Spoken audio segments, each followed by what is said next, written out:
하나님의 말씀 구약 성경 창세기 17장입니다. 창세기 17장 1절에서 우리 8절 말씀입니다.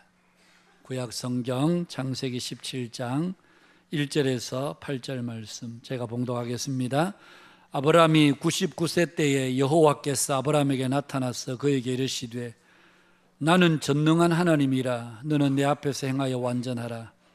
내가 내 언약을 나와 너 사이에 두어 너를 크게 번성하게 하리라 하시니 아브라함이 엎드렸더니 하나님이 또 그에게 말씀하여 이르시되 보라 내 언약이 너와 함께 있으니 너는 여러 민족의 아버지가 될지라.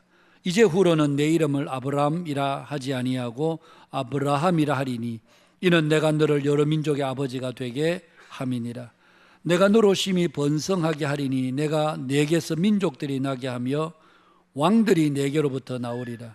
내가 내 언약을 나와 너 및 내 대대 후손 사이에 세워서 영원한 언약을 삼고 너와 내 후손의 하나님이 되리라.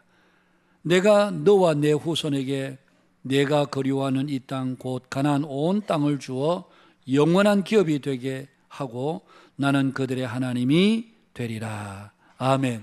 우리 옆 사람들과 한번 인사하실까요? 반갑습니다. 사랑합니다. 축복합니다. 인사합시다. 신앙생활하면서 우리에게 중요한 것이 참 많이 있습니다마는 그 중에 정말 우리가 중요한 것은 하나님에 대한 올바른 믿음과 지식이라고 할 수 있습니다. 왜 하나님에 대한 바른 믿음과 지식이 중요한가? 두 가지 이유 때문에 그렇습니다. 첫 번째 하나는 하나님에 대한 바른 믿음과 지식이 없으면 하나님에 대한 온전한 신뢰가 생기지 않습니다. 그리고 또 하나는 우리가 잘못된 신앙생활을 하기가 쉽기 때문에 그렇습니다. 여러분, 이스라엘 백성들이 광야에서 얼마나 많이 하나님을 경험했습니까? 매일 만나를 먹고 반석에서 쏟아지는 샘물을 마셨습니다. 그럼에도 이스라엘 백성들은 하나님을 신뢰하지를 못했습니다.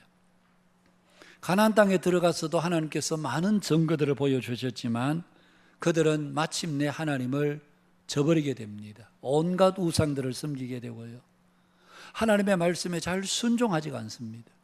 수많은 선지자들을 보내서 하나님께서 계속 말씀하셨고 하나님의 역사와 능력을 보여주셨음에도 불구하고 그들은 끝까지 하나님을 저버리고 어긋난 길로 걸어갔던 이스라엘 백성들을 보게 되죠.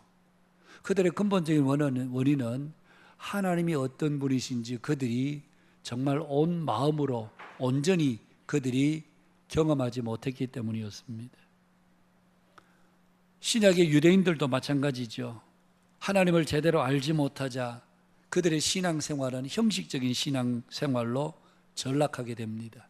저들은 1회에 2번씩 금식도 하고 11조도 하고 온 율법 조항 하나하나까지 세심하게 철저하게 그들이 지켰지만 그러나 주님으로부터 오는 말씀은 책망이었습니다.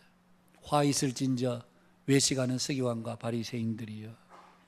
여러분, 지식적으로는 하나님을 알고 있었지만 그러나 그 알고 있는 것이 삶의 실제에서는 하나님을 신뢰하지는 못하게 되는, 그것은 하나님을 온전히 잘 모른다, 알지 못했다라고 하는 것의 증거라고 할 수 있습니다. 예수님께서도 나더러 주여 주여 하는 자마다 다 천국에 들어갈 것이 아니요 내 아버지의 뜻대로 하는 자라야 하리라.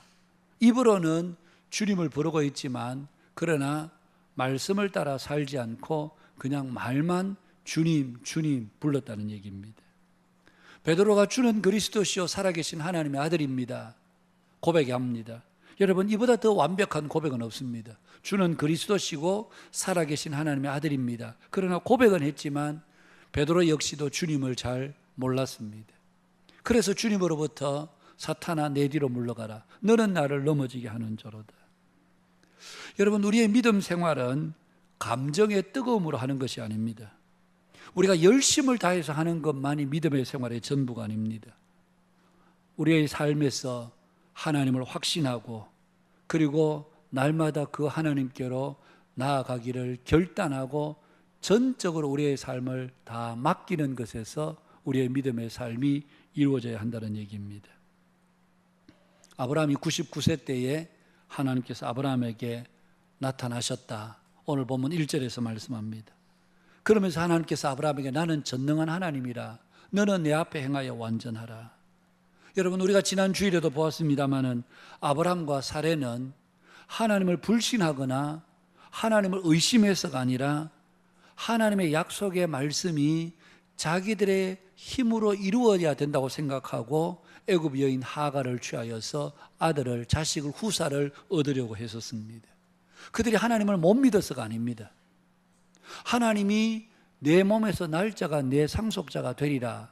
그렇기 때문에 어떻게 하든지 아브라함과 사레 사이에 자식을 낳으려고 시도를 많이 했을 겁니다. 그런데 잘 되질 않았습니다. 그러자 사라의 마음속에 하나님께서 아브라함, 내 남편 아브라함에게 내 몸에서 날짜가 내 상속자가 되리라고 했는데 아마도 남편과 나 사이에는 아닌가 보다.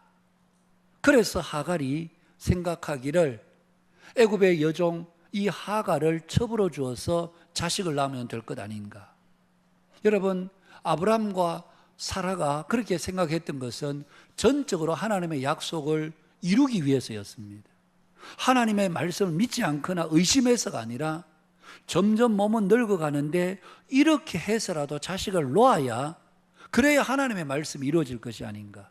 어떤 의미에서는 하나님의 말씀을 자기들의 힘으로 도와서 그 말씀을 이루려고 했던 그런 아브라함과 사라의 모습이었습니다. 그 과정에서 우여곡절이 많았습니다마는 결국은 자신들이 원하는 대로 아들을 얻었습니다. 그런데 여러분 보십시오. 그 과정에서 하나님은 일체 침묵하고 계시는 것을 우리가 보게 됩니다. 여러분, 창세기 15장에서 하나님께서 아브라함에게 아브라함아 나는 너의 방패여 지극히 큰 상급이다 그랬을 때에 아브라함이 하나님께 하나님 내게 무엇을 주시렵니까? 하나님께서 내게 씨를 주신다고 해놓고 내게 자식을 주지 않았습니다. 그래서 저는 이 다메섹 사람 엘리에셀을 제 후사로 상속자로 삼으려고 합니다. 그때 하나님이 뭐라고 합니까? 아니다. 내 몸에서 날짜가 내 상속자가 되리라. 하나님 그렇게 말씀하셨습니다. 그렇게 15장에서는 적극적으로 아브라함이 다메섹 사람 엘리에셀을 자기의 상속자로 삼으려고 할 때에 하나님이 직접 개입하셔서 아니야 아브라함아 그 사람 너 상속자 아니야. 너 몸에서 날짜가 너 상속자야. 그렇게 개입하셨던 하나님께서 여러분 16장에 와서 하갈을 첩으로 삼고 그를 통해서 자식을 낳으려고 할 때에 그 과정에서 16장에서 하나님은 아브라함에게 단 한 번도 제재하지 않으셨습니다. 아브라함아 이러면 안 돼. 하갈 아니야. 하갈을 통해서 너에게 후손 줄 게 아니고 너와 사라를 통해서 줄 거야. 그러니 하갈 취하지 마. 적어도 하나님께서 이렇게 한 번쯤은 제재하실 수도 있지 않으셨을까요? 하나님의 뜻이 아니라면 하나님이 좀 막았어야 되는 것 아닙니까? 15장에서는 막으셨잖아요. 그런데 16장에 와서는 아브라함을 막지 않습니다. 가만히 하나님께서 그냥 멀뚱멀뚱 보고만 계신 것 같습니다. 더 심했던 것은 여러분 하갈이 사례의 학대를 견디다 못해서 도망갑니다. 그러면 하나님 입장에서는 가만히 내버려 둬야 되잖아요. 어차피 저 하갈을 통해서 낳을 아들이 상속자 안 하기 때문에 하갈아 너 갈 길 알아서 가. 하나님께서 그렇게 내버려 두셔야 되잖아요. 그런데 하나님은 하갈을 직접 찾아가셨습니다. 그리고는 너 여주인에게 다시 돌아가라. 그러면서 하갈을 아브라함의 집으로 다시 돌려보냅니다. 그래서 창세기 17장을 읽으면서 하나님은 왜 이렇게 행동하셨을까? 아니 제재를 하시든지 만류를 하시든지 그렇게 하셔야 되는데 하나님은 아무 말씀도 하지 않고 아브라함과 하갈 사이에 이스마엘 아들이 낳습니다.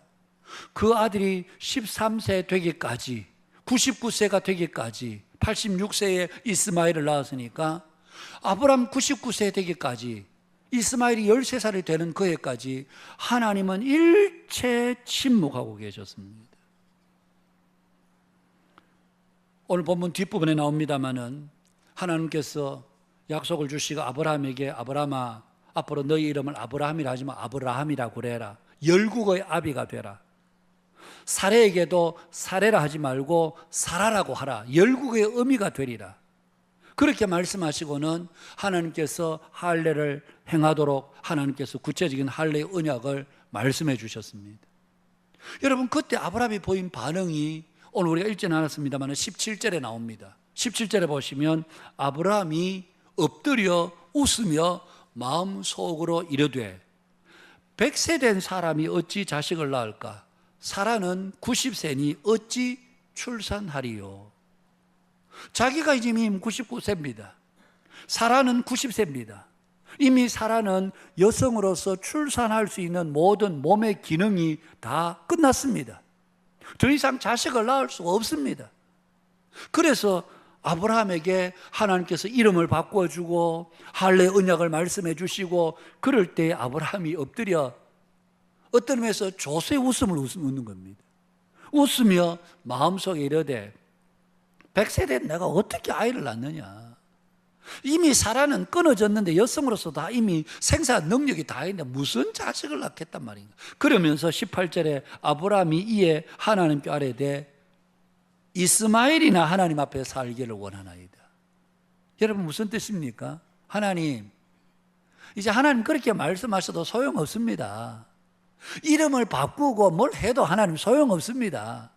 이미 나는 나이가 많고 내 아내도 이미 여성으로서 아이를 낳을 수 있는 모든 기능이 다 끝났습니다. 그런데 지금 와서 뭐 이름 바꾼다고 될 게 아닙니다. 하나님, 그냥 이스마엘이나 잘 하나님 앞에 살고 이스마엘이나 우리 집의 상속자가 되도록 하나님께서 그렇게 보호하시면 좋겠습니다. 아브라함 지금 그렇게 이야기하는 겁니다. 여러분, 성경이 하나님이 아브라함의 생애를 왜 이렇게 쭉 펼쳐 놓으실까요? 우리가 창세기를 보면서 창세기에는 아브라함의 이야기, 이삭의 이야기, 야곱의 이야기, 요셉의 이야기가 나옵니다. 그런데 우리가 창세기를 보면서 생각해야 되는 것은 이 인물들에 대해서 하나님께서 그 인물을 부각시키기 위해서 인물을 기록 목적으로 해서 성경에 아브라함, 이삭, 야곱, 요셉을 기록한 게 아닙니다. 아브라함과 이삭과 야곱과 요셉을 통해서 우리의 신앙의 여정을 보여주시는 겁니다. 믿지 않는 한 자를 하나님이 부르셔서 그 믿음이 어떤 과정, 어떤 단계를 거쳐서 이들이 자라가게 되는지, 온전한 하나님을 향한 믿음에 이르게 돼. 그 과정을 지금 아브라함이 보여주는 거지. 아브라함이라는 인물을 지금 부각시키고 아브라함이 무슨 대단한 인물이다 그걸 우리에게 가르치려고 아브라함, 이삭, 야곱, 요셉 이야기를 하고 있는 게 아닙니다. 그 한 인물 한 인물을 통해서 우리의 믿음이라는 게 뭔지, 믿음이 어떤 여정을 거쳐서 이루어지는지 그것을 하나님께서 지금 보여주고 계시는 겁니다.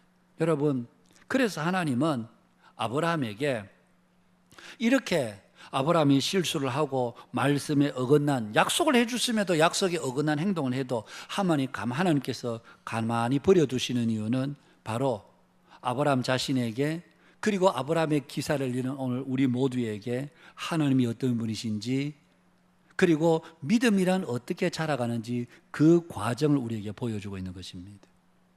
여러분, 하갈이 집으로 돌아가서 그 여주인 사라에게 삭삭 빌었겠죠. 주인님, 제가 잘못했습니다.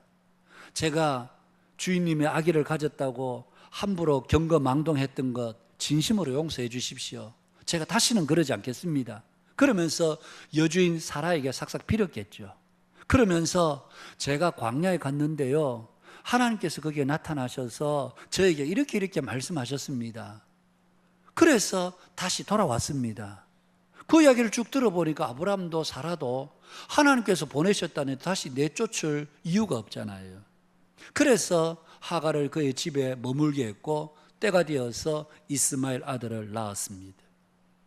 그리고는 이스마엘이 13살이 되기까지 13년 동안 아브라함도 사라도 하갈도 이스마엘이 자라가는 모습을 보고 굉장히 기뻐하고 즐거워했을 것입니다. 어쩌면 아브라함과 사라의 마음속에 됐다, 하갈이 이제 여종의 자리에 돌아와서 복종도 하고 그래도 원하던 아들을 낳았으니까 이제 이 이스마엘이 우리의 상속자다.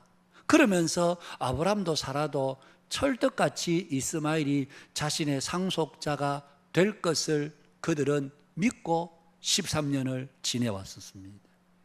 그런데 갑자기 13년이 지난 아브라함 99세 때 하나님께서 나타나셔서 아브라함아, 나는 전능한 하나님이다. 너는 내 앞에 행하여 완전하라.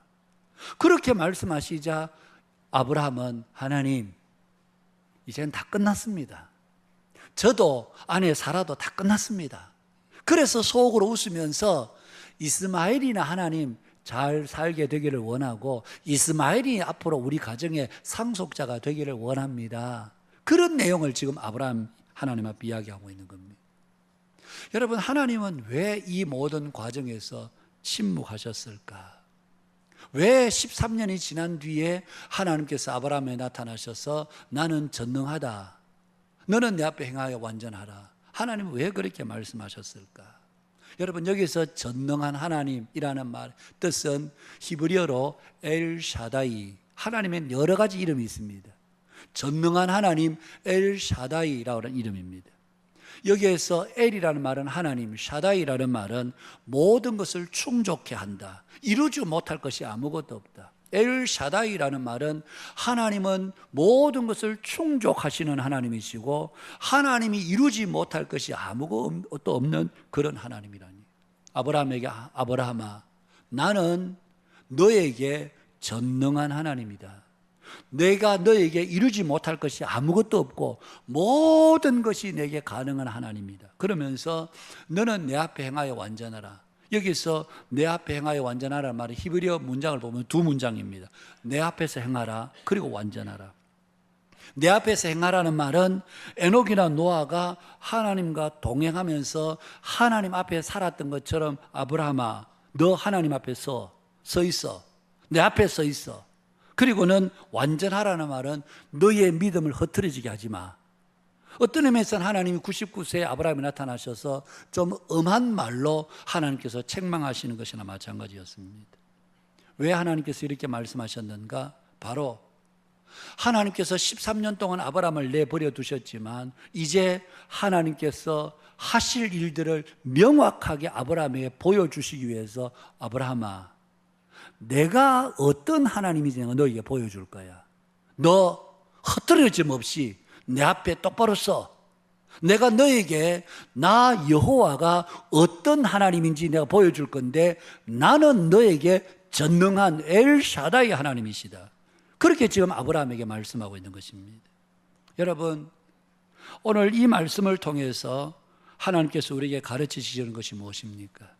아브라함과 사라의 연약함, 잘못된 판단과 행동, 이런 것들을 하나님께서 가만히 내버려 두시는 것은 하나님께서 아브라함에게 그리고 오늘 우리들에게 가르치시고 하나님이 어떤 분이신지를 보여주기 위함입니다.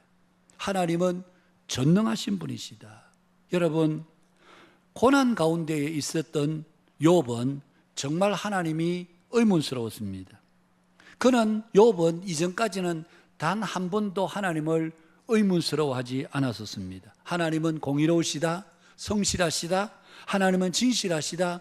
욥은 그 하나님을 철저하게 믿고 확신하고 있었습니다. 그러나 감당할 수 없는 고난을 그가 당하게 되자 그 마음속에 하나님에 대한 의문이 일어나게 됩니다. 하나님이 계시냐 안 계시냐 존재에 대한 의문이 아니라 하나님께서 행하시는 일들이 너무나 의문스러웠습니다. 그래서 욥은 하나님 배웁기를 간절히 요청합니다. 하나님께서 한번 제게 나타나셔서 말씀해 주십시오. 내가 뭘 잘못했는지. 그러면 내가 회개할 것은 회개하고 하나님 앞에 제가 뭘 잘못했는지 하나님이 가르쳐 주시면 좋겠습니다. 그는 끊임없이 하나님께 묻습니다. 그러나 아무리 하나님을 배웁기를 요청해도 응답이 없자 마침내 욥은 하나님, 이제 제 생명을 거두어 주십시오. 하룻밤을 지내는 것이 너무너무 고통스럽습니다. 하나님, 저의 생명을 거두어 가달라고 그는 하나님 앞에 호소하지 않습니까? 그랬던 그에게 38장에서 하나님은 폭풍 가운데 나타나셔서 말씀하십니다. 그래서 하나님은 38장 이후에 자신의 행위를 설명하시는 것이 아니라 하나님이 어떤 분이신지를 폭풍 가운데 말씀하십니다. 욥아, 내가 이 세상에 기초를 놓을 때 네가 어디 있었느냐? 이 세상 기초 놓을 때 네가 보았느냐? 네가 바다 밑을 걸어가 보았느냐? 바람이 어디서 오고, 그리고 우박과 눈이 어디서 내리며, 그리고 천둥과 번개가 어디서 치는지 네가 그것을 본 적이 있느냐? 여러분, 하나님께서 38장, 39장, 40장까지 말씀하시는데 욥은 한마디도 대답할 수가 없었습니다. 그때 욥이 깨달은 것이 있었습니다. 무엇이었습니까? 그동안 내가 하나님을 안다고 생각했는데, 내가 그동안 하나님을 안다고 생각한 것이 지극히 작은 것이었구나. 아니, 하나님을 안다고도 말할 수도 없는 것이었구나. 그러면서 욥이 폭풍 가운데 말씀하신 하나님의 음성을 들으면서 하나님은 자기가 생각했던, 자기가 상상했던 그 하나님을 견줄 수 없을 만큼, 그래서 그는 하나님, 내가 이제는 하나님에 대해서 귀로 들었는데 제가 이제는 눈으로 보는 것 같습니다. 하나님은 정말 제가 생각하고 제가 알고 있었던 것과는 너무나도 엄청난 분이십니다. 그러면서 하나님 앞에 엎드리게 되지 않습니까? 사랑하는 여러분, 때로 오늘 우리도 하나님을 안다라고 생각하기가 쉽습니다. 아마 여기에 예수를 10년, 20년, 30년 이상 믿은 분들은 하나님 내가 알지, 내가 하나님을 몰라? 하나님 이런 분이시잖아. 그러면서 우리가 몇 가지는 이야기하실 수 있습니다. 어쩌면 상당히 많은 내용들을 이야기하실 수 있을 것입니다. 그래서 우리는 제법 하나님을 잘 안다 생각할 수도 있을 것입니다. 그러나 여러분 기억하십시오. 우리가 알고 있는 하나님에 대한 지식은 지극히 박약하다는 것, 너무나도 보잘것없는, 너무나도 미세하고 작은 그런 지식일 뿐이지 하나님을 우리가 제대로 아는 것이 아닙니다. 여러분, 하나님은 아브라함이 잘못된 길로 감에도 가만히 내버려 두신 이유가 바로 여기에 있습니다. 아브라함은 지금 말로 설명해서 아브라함이 알아들을 수 있는 것이 아니기 때문에 그렇습니다.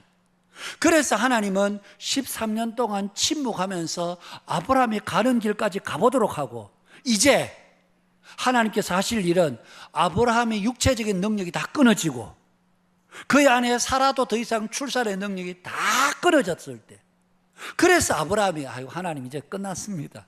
하나님 이제 뭐 이스마엘이나 살기를 원해. 이제 안 됩니다. 하나님 어쩔 수 없습니다. 별 수 없습니다. 하나님.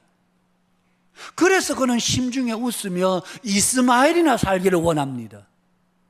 여러분, 아브라함은 그동안 하나님을 몇 번은 경험했습니다. 애굽에 내려갔을 때에 그 바로를 한순간에 굴복시키는 하나님을 경험했습니다. 롯이 사로잡혀 갔을 때 318명을 데려가서 그 전쟁에 승리케 하시는 하나님을 경험했습니다. 그러나 하나님을 많이 안다고 생각했지만 그것은 욥이 하나님을 많이 안 것이 아니었습니다. 욥은 그런 것에서는 능력이 있으실지 몰라도 육체의 한계까지 하나님이 어떻게 하시랴, 내 몸이 이제 더 이상 아이를 낳을 수 없고 내 안에 사라가 아이를 낳을 수 없는데 무슨 아이를 주시겠다고 하나님 이스마엘이나 살기를 원합니다. 여러분, 아브라함의 머릿속에는 하나님은 밖으로는 위대하실지 몰라도 우리 육체에는 하나님이 더 이상 어쩔 수 없어. 이게 지금 아브라함이 가지고 있는 마음의 태도고 생각이고 지극히 이성적이고 지극히 상식적인. 여러분, 오늘 우리가 이 땅을 살아가면서도 때로는 우리가 하나님을 안다고 하면서도 우리의 믿음도 사실은 지극히 이성적이고 상식적인 육신의 한계에 갇혀서 우리가 하나님을 이해하고 생각할 때가 많습니다. 다른 건 몰라도 하나님 이건 안 됩니다. 이건 안 될 겁니다. 그러면서 하나님의 능력을 스스로 제한해버리는, 막상 우리가 하나님을 안다고 하는데 막상 어려운 상황이 딱 눈앞에 펼치면 내가 딱 생각해보고 이건 가능성 있겠어. 그러면 하나님 도와주세요 그러는데 이게 지금 눈으로 볼 때는 가능성이 없어. 그러면 이건 하나님도 어쩔 수 없다. 여러분, 그것은 하나님을 아는 것이 아닙니다. 하나님을 지극히 잘못 알고 있고 적은 부분을 알고 있을 뿐입니다. 아브라함이 지금 그 믿음에 갇혀 있습니다. 애굽에서는 하나님 위대하셨습니다. 그 전쟁에서 승리하게 하는 위대하신 하나님이죠. 그러나 자신의 몸이 쇠하였고 이제 살아도 이미 더 이상 아이를 낳을 수 없는 이때는 하나님이 이름을 바꾸고 하나님이 무슨 일을 하신다 할지도 하나님 안 돼요. 이스마엘이나 살기를 원합니다. 그래서 하나님은 13년 동안 침묵하셨습니다. 그래, 안 되는 것 보자. 네 육신의 능력이 다 끊어지고 그때 나 여호와가 너에게 어떤 일을, 무슨 일을 어떻게 하는지 보라는 겁니다. 이것이 오늘 아브라함에게 가르치는 믿음의 교훈일 뿐만 아니라 오늘 이 예배 참석한 우리 모두에게도 주시는 믿음의 교훈입니다. 사랑하는 여러분, 하나님의 전능하심을 여러분 의심하지 마시고 하나님은 우리의 육체의 한계를 뛰어넘으시는 하나님이심을 오늘 아브라함을 통해서 믿으시기를 바랍니다. 우리는 내가 원하는 데 이루어져야 하나님 전능하시다 그러고 내 뜻대로 안 되면 하나님은 전능하시다고 우리는 하지 않습니다만 그렇지 않습니다. 여러분, 내 눈앞에 어떤 상황이 펼쳐진다 할지라도 내가 육신적으로 생각할 때는 불가능, 이건 안 될 것 같아. 그런 일들이 우리 앞에 늘 놓여 있습니다. 늘 우리로 하여금 믿음을 좌절하게 만들고 연약하게 만드는 일들이 늘 우리 앞에 있을 수 있습니다. 그럴 때 여러분 기억하십시오.